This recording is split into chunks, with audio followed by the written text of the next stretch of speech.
मेरे प्रिय प्रदेशवासियों, भाइयों और बहनों, भांजे और भांजियों, आप सबको स्वतंत्रता दिवस की हार्दिक शुभकामनाएं, बधाइयां। आज देश उत्सव और आनंद में डूबा हुआ है।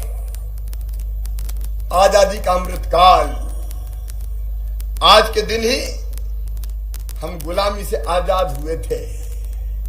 लेकिन भारत का इतिहास केवल 75 साल पुराना नहीं है। हमारा राष्ट्र अत्यंत प्राचीन और महान राष्ट्र है। हजारों साल पुराना तो ज्ञात इतिहास है हमारा। जब दुनिया के विकसित देशों में सभ्यता के सूर्य का उदय नहीं हुआ था, तब हमारे यहां वेदों की ऋचाएं रच दी गई थी।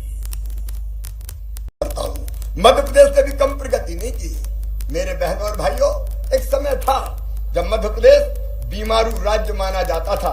हमारे यहाँ सड़कें नहीं थी, हमारे यहाँ बिजली नहीं थी, हमारे यहाँ पानी नहीं था। तब और अब के मध्य प्रदेश में जब मैं याद करता हूं तो जमीन और आसमान का अंतर था। एक जमाना था 2003, 4, 5 का, मुझे याद आता है। मध्य प्रदेश में आतंक का राज था।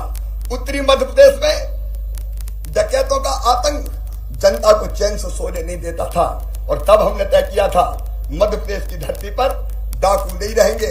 मैं अपने पुलिस बल को बधाई देता हूं। हमने संकल्प लिया और 6 महीने के अंदर चंबल के बीहड़ों से सारे डकैत समाप्त कर दिए गए। वो समय था तब नक्सलवादी एक सिटिंग मंत्री जी की गर्दन काट के ले गए थे। हमने नक्सलवाद को नेस्त नाबूद करने का काम किया है, आतंक को कुचलने का काम किया है। सिमी के नेटवर्क को मध्य प्रदेश में ध्वस्त कर दिया गया। और आज भी अगर इक्का दुक्का कोई घटना होती है तो हमारा पुलिस बल, हमारे जवान, चाहे नक्सल हो चाहे आतंकवादी हो, कुचलने में देर नहीं करते। मध्य प्रदेश ने अभूतपूर्व प्रगति की है। आज हम बीमारू नहीं है, आज हम समृद्ध, विकसित और आत्मनिर्भर मध्य प्रदेश बनाने में सफल हुए हैं। कभी मध्य प्रदेश में टूटी फूटी केवल 60,000 किलोमीटर सड़कें हुआ करती थी।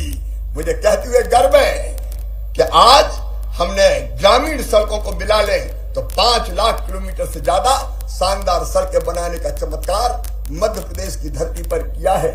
बिजली पहले कभी कभार देखने मिलती थी, लेकिन मुझे कहते हुए गर्व है, पहले बिजली अपने पास उत्पादित होती थी 2900 मेगावाट, उपलब्धता थी 5000 मेगावाट, लेकिन आज 29,000 मेगावाट बिजली का उत्पादन हमने कर लिया है। मुझे कहते हुए गर्व है, पहले सिंचाई की व्यवस्था केवल आजादी के बाद की नहीं, आजादी के पहले की भी राजा, नवाब, अंग्रेज सबने मिलकर की थी, केवल 7.5 लाख हेक्टर। और प्रदेशवासियों, मुझे कहते हुए गर्व है कि आज हमारे पास सिंचाई की क्षमता हो गई है 47 लाख हेक्टर। तब हमारी प्रति व्यक्ति आय हुआ करती थी केवल 12,000 रुपया, लेकिन आज मुझे कहते हुए गर्व है कि मध्य प्रदेश की प्रति व्यक्ति आय 1,40,000 रुपया हो गई है। तब हमारी अर्थव्यवस्था का आकार था केवल 71,000 करोड़ रुपया।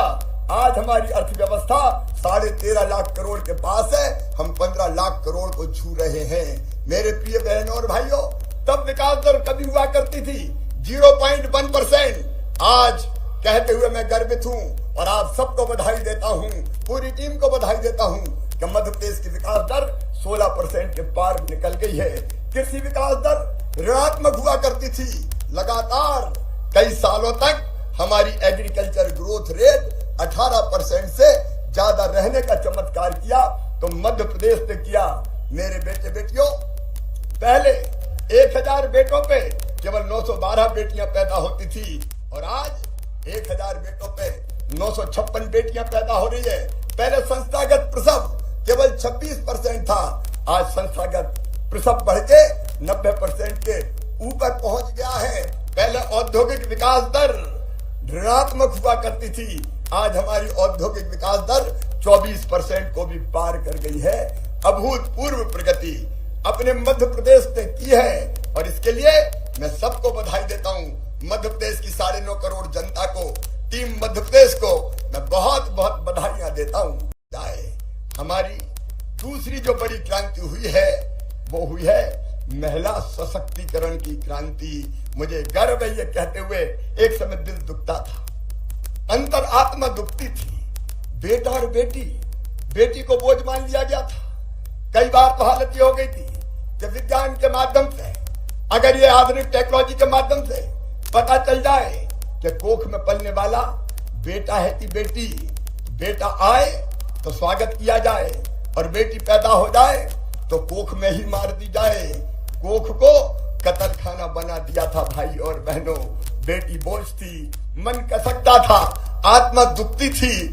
तब मुख्यमंत्री बनने के बाद हमने बनाई थी लाडली लक्ष्मी योजना और ये उद्घोषित किया था कि बेटियों को बोझ मत मानो।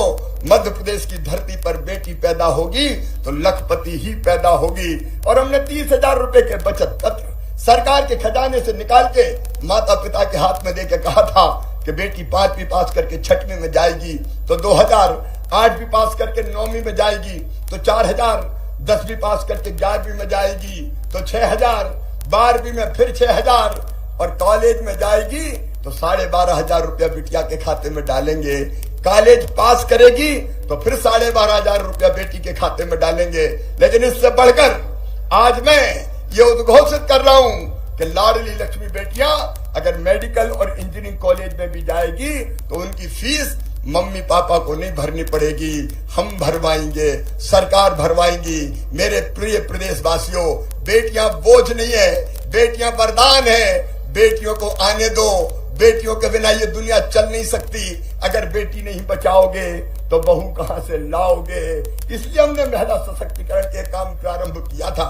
स्त्री और पुरुष दोनों में समानता होनी चाहिए, लेकिन कई बार उस धरती पर जहां ये कहा गया था यत्र नार्यस्त पूजन्ते रमन्ते तत्र देवता, वहां बहनों के साथ दोहरा व्यवहार किया गया, जैसे दोहरे दर्जे की नागरिक हो।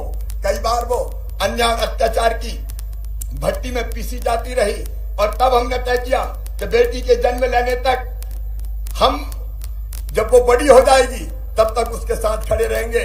केवल लाडली लक्ष्मी बेटी योजना नहीं, प्रतिभा किरण योजना, गांव की बेटी योजना, बेटियों की शादी। और मेरी गरीब बहना अगर बेटा बेटी को जन्म दे तो जन्म के पहले 4,000, जन्म के बाद 12,000, कुल 16,000 रुपया देने का फैसला किया।